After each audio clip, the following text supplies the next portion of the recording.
Last year, Star Wars The Force Awakens became not only the highest grossing film of the last 6 years, but also earned massive critical acclaim and brought together swarms of dedicated fans, bringing faith back to a franchise that was once so glorified, before the dark times, before the CGI bunny. Hey, how's it going, guys? The Geeky Informant reporting. So, as we get closer and closer to December, the hype for Rogue One gets all the more overwhelming. And so, in anticipation of this film, I decided to dig deep into the interwebs to find 50 of the most obscure Star Wars facts you didn't know. Yes, even the most dedicated Star Wars fan will learn a thing or two after watching my video. Don't think so? Well then, let's put that knowledge to the test. The actor who played Obi-Wan Kenobi, Alec Guinness, thought of the Star Wars films as fairy tale rubbish, but the movie's sense of moral good and the studio's doubling of his initial salary offer appealed to him, and he signed on. Despite this, he negotiated a deal to earn 2% of the gross box office receipts for the movies he appeared in, earning him over $95 million.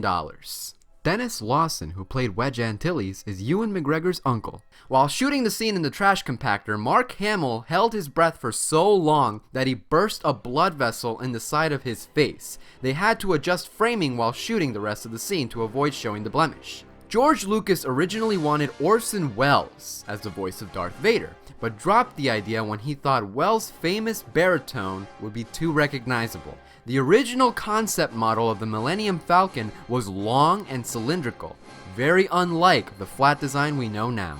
A variation of the Falcon prototype did, however, end up in the movie.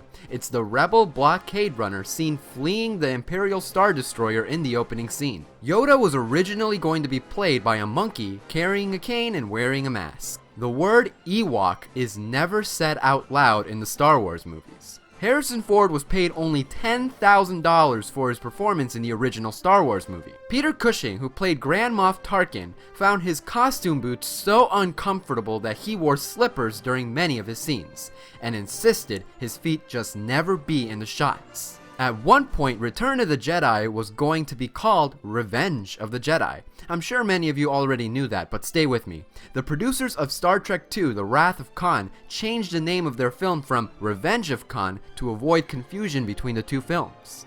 The bounty hunter droid IG-88 was actually built from recycled film props. His head is the drink dispenser from the cantina scene in the original Star Wars movie. The language Greedo speaks is a South American language called Quechua. The Jawa language is based on a sped-up version of the Zulu language. During the evacuation of Cloud City, you can see an extra running with what appears to be an ice cream maker. The extra has since been given an elaborate backstory, and the supposed ice cream maker is meant to be a database of contacts within the rebellion. In early drafts of the screenplay, Yoda was actually named Buffy, which was completely changed in subsequent drafts to the full name Minch Yoda, and then shortened to just Yoda. Sets for The Empire Strikes Back were built at Elstree Studios, where Kubrick was shooting The Shining at the same time. The only people who knew that Darth Vader was Luke's father before the scene was actually shot were Lucas, Kirshner, and producer Gary Kurtz. Mark Hamill was told only moments before the first take. To keep the moment a secret for as long as possible, a false page was inserted into all scripts, with Vader's dialogue stating that Obi-Wan killed Luke's father. Luke Skywalker was originally going to be named Luke Starkiller and retained the name up until the film began shooting. Luckily, the name was never mentioned, so it was changed to Skywalker with little effort.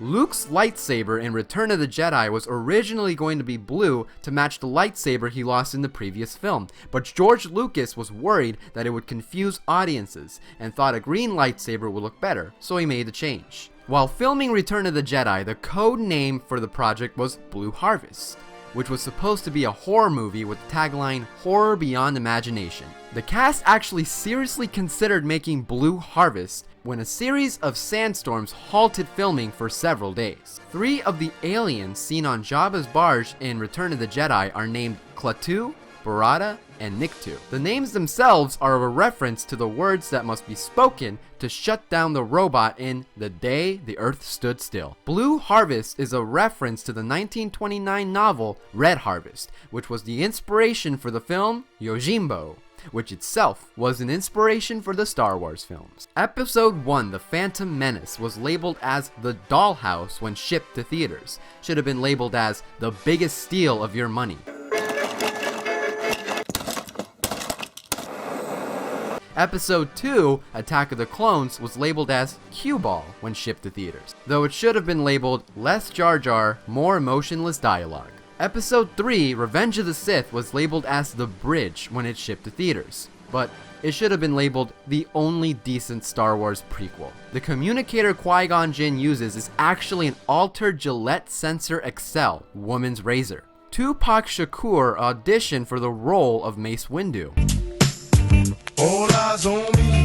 The waterfalls cascading around the capital city of Naboo was actually salt. The members of NSYNC made a cameo in Star Wars Episode 2, Attack of the Clones, to appease George Lucas's daughters, but the scene was cut from the final version of the film. Ahmed Best, the actor that plays Jar Jar Binks, makes an appearance out of costume in the background of one scene, and so does Anthony Daniels, who plays C-3PO. George Lucas's daughter, Katie Lucas, appears as a Twi'lek dancer in Star Wars Episode 2, Attack of the Clones. Their brother, Jet Lucas, appears as a young Padawan in the Jedi archives. While standing in on the Galactic Senate, Jar Jar Binks votes in favor of Order 66, leading to the destruction of the Jedi and the rise of the Galactic Empire. Even more reason to hate him. The in-universe name for the genre of music heard during the cantina scene is Jizz. Oh my god. E.T.'s alien species are part of the Star Wars universe. A delegation of aliens can be seen in the Galactic Senate. In an early draft of the Star Wars story, R2-D2 speaks standard English and is actually kind of a jerk. The massive Jabba puppet, created by Yoda designer Stuart Freeborn, was controlled by a handful of puppeteers. 3 puppeteers were inside, one controlling his right arm and jaw, another handled the left hand and jaw, tongue, and head movements, and both of them moved the body. A third person was in the tail. Outside, there were 1 or 2 people on radio controllers for the eyes, someone under the stage to blow cigar smoke up a tube, and another working bellows for the lungs. The Battle of Endor was originally supposed to take place on the Wookiee home planet. Early drafts of the screenplay had the final battle between the Rebellion and the Empire take place on the Wookiee planet Kashyyyk, with Chewie and his fellow walking carpets battling the Empire forces on the ground. Now the last 9 facts will be strictly about The Force Awakens. Mark Hamill claimed George Lucas nonchalantly told him over a lunch a new Star Wars trilogy was going to be made by Disney, and if he did not want to get involved, Luke Skywalker would simply be written out of the script. However, Hamill immediately agreed to reprise the role. Hamill admitted, however, that he pretended to also be nonchalant about it, so it didn't seem like he was excited for the role. John Boyega was so nervous and frightened at the prospect of not getting the role that he didn't tell his parents that he had been cast until after a cast photo was posted online by the official Star Wars Twitter. The Force Awakens was the first Star Wars film to not have the late Kenny Baker cast as R2-D2. Rest in peace, Baker. In The Force Awakens, the Millennium Falcon has a rectangular antenna. That's because it lost its original antenna in the Battle of Endor in Return of the Jedi. This is the first J.J. Abrams film not to have a musical score by Michael Giacchino. Aptly enough, Giacchino stated in an interview that he would rather hear the music of John Williams in a new Star Wars film than his own. Giacchino's name shows up in Episode 7's credits as a stormtrooper. This sequel trilogy of Star Wars will introduce a new canon timeline in Star Wars saga with a new expanded universe called New Universe, with new stories in the books, comics, and games. The former expanded universe is still recognized from Lucasfilm, but it was moved from the original canonical events in an alternate timeline, known with the name Legend Universe. George Lucas, while maintaining that he was at peace relinquishing his material, admitted to having mixed feelings before seeing The Force Awakens, likening the experience to attending an ex-wife's wedding. The first Star Wars film I ever personally saw was The Phantom Menace, and being so bored from it, I didn't see episodes 2 and 3 when they came out. While at Walmart one day in 2005, I noticed a Star Wars Episode 4 DVD. I was incredibly confused because episode 3 had just been released, so I thought, geez, this is the fastest I've ever seen a sequel go straight to DVD. Then I stumbled across 5 and 6, and with a little help from the internet, I learned of the original trilogy. Since then, I've been a huge Star Wars fan and hope that you enjoyed this video as much as I did researching it.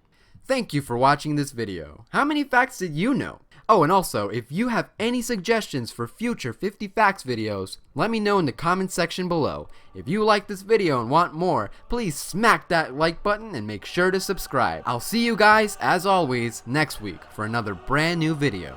And stay informed, my Padawans. Peace.